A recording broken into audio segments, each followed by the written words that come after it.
It's a privilege to be here. I think I know everyone knows about me.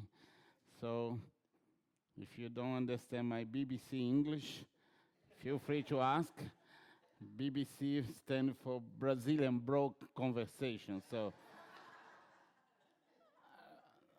Luis can translate or something like that. Or you are more Pentecostal, you can believe in interpretation of tongues.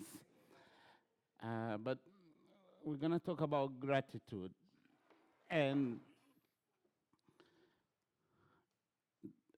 the gratitude is a choice. We need to choose to be grateful. And the text we read, we're going to talk about it. It's very easy to be grateful when the good news come true. The harder is when the news is not what you expect. Could you, for me, please, Or you can move that one. The next, please, next. And the next. So the first point is we need to choose to be grateful. And like I said many times,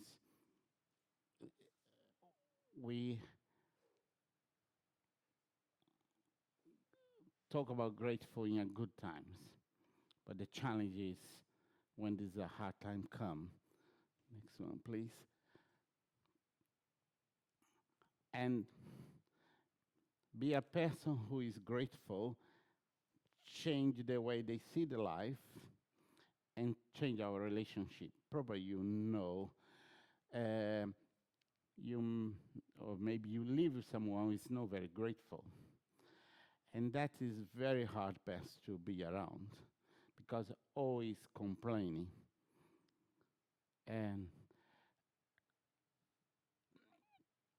And gratitude is you recognize that what you receive is a gift. One of the problems to be not to be grateful, you think entitlement. I deserve better. When you are grateful, you don't deny, and you God didn't call us to be a Pollyanna in the way that everything is fine. Even when I go through a hard time, you pretend to be, no, it's fine. I personally have found very difficult to interact with a person that even when the world is falling apart, they think everything is fine. And that's not what God called us to do. Actually, if you read Psalms, David many times, he's even challenged God.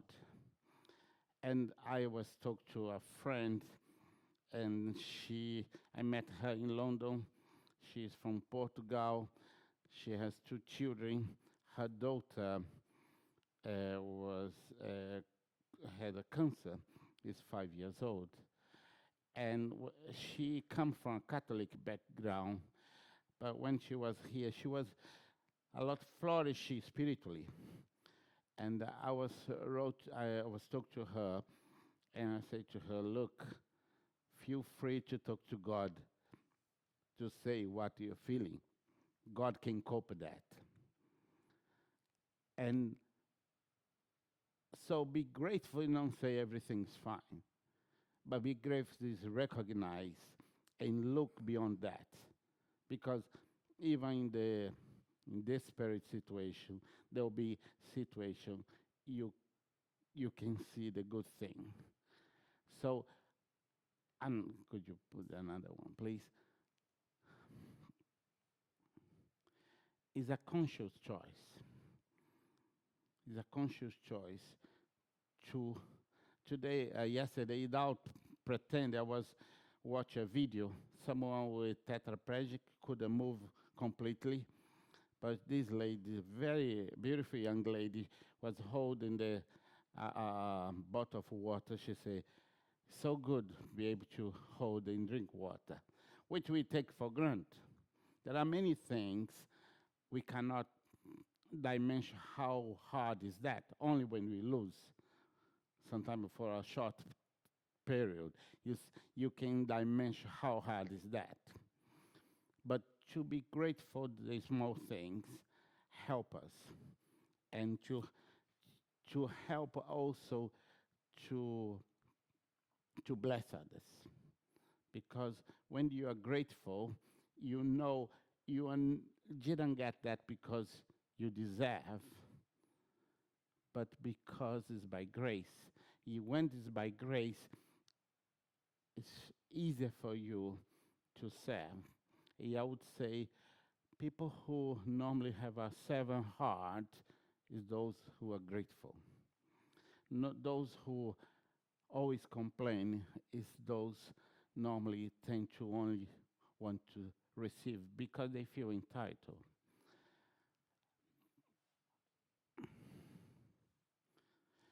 And to know God help us to be thankful in the hard times. Next, please. David, or we believe it's David, but in the psalmist, they said some adjective about God. He described God as the rock of our salvation.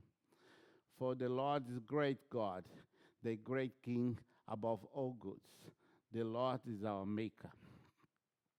It's good to be thankful when you have a God that with those qualities. In his hand are the deep of the earth, and the mountains peak belong to him. The sea is his, for he made it, and his hands form the dry land. So he was saying, let's worship God, because he's good, he's powerful, which is important to know. But like I said, it's important to know God. In Greek, I don't speak Greek, but there are two words define knowing. And that's what we want to talk. The first one is episteme, demonstrate reason, scientific knowledge. Is there when you know scientifically, or you know about someone or a country or a situation by theoretically, which is very important. You know about God, you read about the events. It's very important to study the Bible. But that's not enough when the hard time comes. When you know you have an epistemic knowledge in a good time, it'll be easier for you to say thank you. But when the hard time comes, that's not going to be enough. The next one is gnosis, is experience personal knowledge. I like to think about Abraham when God asked him to give Isaac. And he said, when God provides, he said, God is my Jehovah Jireh, the God who provides. But I'm sure he knew about that. He knew that God is the one who provides. But one thing is, you know God is who provides theoretically because you learn in the Sunday school. The difference is when you go to a hard time because you don't have a job or situations and God provides for you. That makes the whole difference. That is the gnosis. The Sunday school teach you this one, but the life walk with God give you gnosis. Both is important. But if you don't have that one, in a hard time, not gonna happen. And we gonna go sooner or later through our hard times. And to be able to be thankful, no Pollyanna, no say, oh, everything's fine. So no, recognize it's a tough time, but I know God loves me. It does make a whole difference. Because sometimes we don't have explanation why the situation goes. It's a silly situation. I was in Japan, and if there is a gift that I don't have is learning language. And I was studying Japanese. I was bike every day, like 40 minutes to the school. I live in another town, and I knew God called me to Japan. And really, I knew every day from 1:30 to 5 o'clock will be a terrible experience for me. You are a class with 20 people, you are like completely lost. So every day, I had a teacher who is actually a Filipino because the cheaper one I could get, who teach me online Japanese. So in the morning, I was learning what my lesson in the afternoon. So I have like 2 hours lesson. I arrive in the school, continue the same time, the same situation, completely lost. And once I was really cycling and say to God, you know how I am, so why you chose me to be here to learn this language. But one thing I knew, I told myself, I don't know, really I don't know. But one thing I know, he loves me. So he was not punishing me or anything like that. Of course, this is a silly thing compared with a big situation, hard one. But when you know that God's love,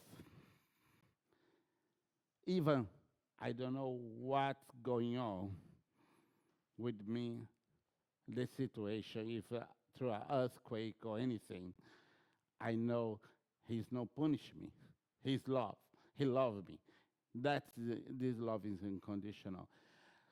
So what I say is, this is very important. If you don't know God, and look, when you say we know God, it's a silly question also because if God is infinite, if we know 1%, we sure don't know God. No, but in the walk with God,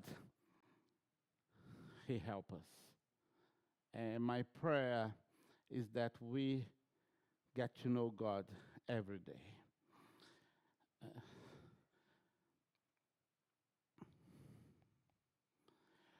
And I like this 95 verse 7, for He is our God and we are the people of His pasture, the flock under His care.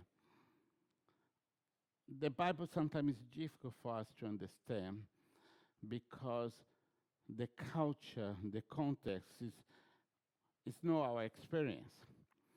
Because David was a pastor, he knew what's mean look after, to be look after a flock. But when we understand that the sheep, it was very fragile, very stupid animal that he need to look after, but the pastor is the one who look after, we know we can relax.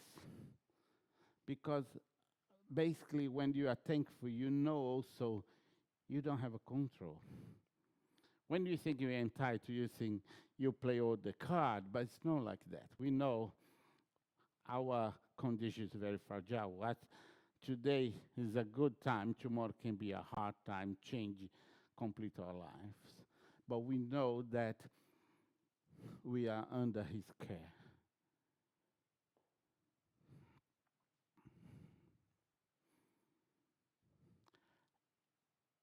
And be a Christian, follower of Jesus, expect to be part of a community. And in the community to have opportunity to serve and be served. It's very hard to be a Christian by yourself. Sometimes, for many situations, people is in this condition. Sometimes people choose to be. But to be part of community helps a lot. Actually, I don't see in the Bible a situation that is not being a community. Be a Christian, be a follower of Jesus, you must be in a context of community, how the size depends. And David tells this in his Psalms. He said, they say, come, let us sing. Let's come before him. Come, let's bow down. That's part of community. I believe that one thing in the Bible, from Genesis to Revelation, a theme go through is serve. To be blessed others, to serve others.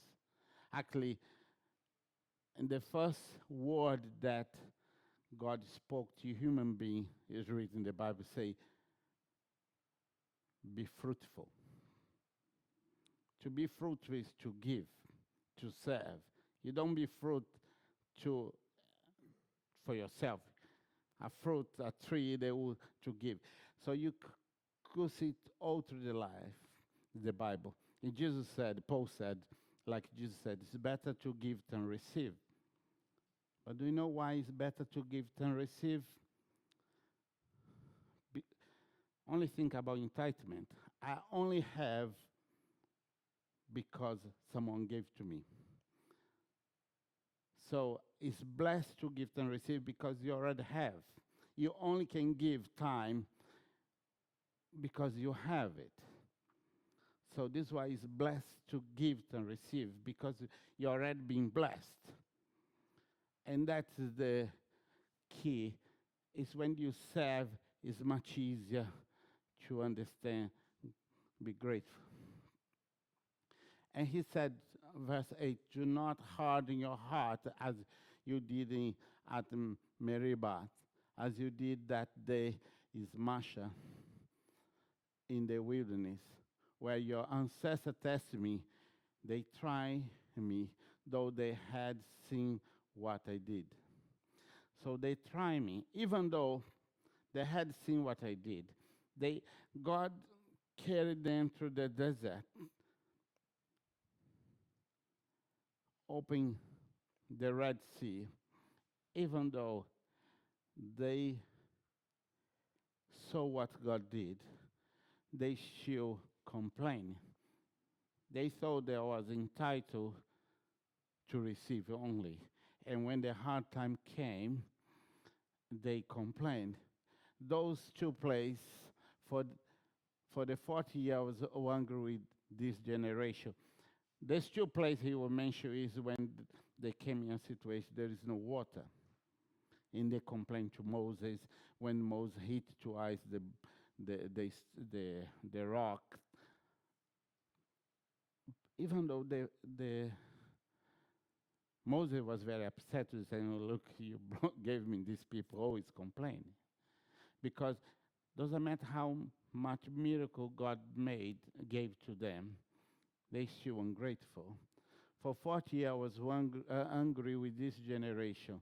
I say, there are people whose heart go astray, and they have not known my ways. They knew about God, but they didn't know God's way. Interesting, the next verse, in Psalms 103:7, they say, he made his way known to Moses. You see here, the people, they did not know my ways. But in Psalm 103:7, he made his way to know to Moses. He did to the people of Israel. People of Israel, knew the miracles, but they didn't know the ways. When you know God only intellectually, theoretically, you'll be able to know the deeds of God, the miracle he did in other people's life. But in a hard time, when there is no more water, you're gonna really struggle too. But when you know his way, even when you don't understand, you know that God's love, and you'll be able to think. My prayers is that we know his way, and we walk on that as community, as a church. Let's pray. God, thank you for your love. Thank you for your grace. Thank you for all the blessings you gave to us, and for Jesus who gave his life to us. May we be a blessing to others. May we be a light to others, people who know your ways. Help us to teach each other. In Jesus' mighty name, amen.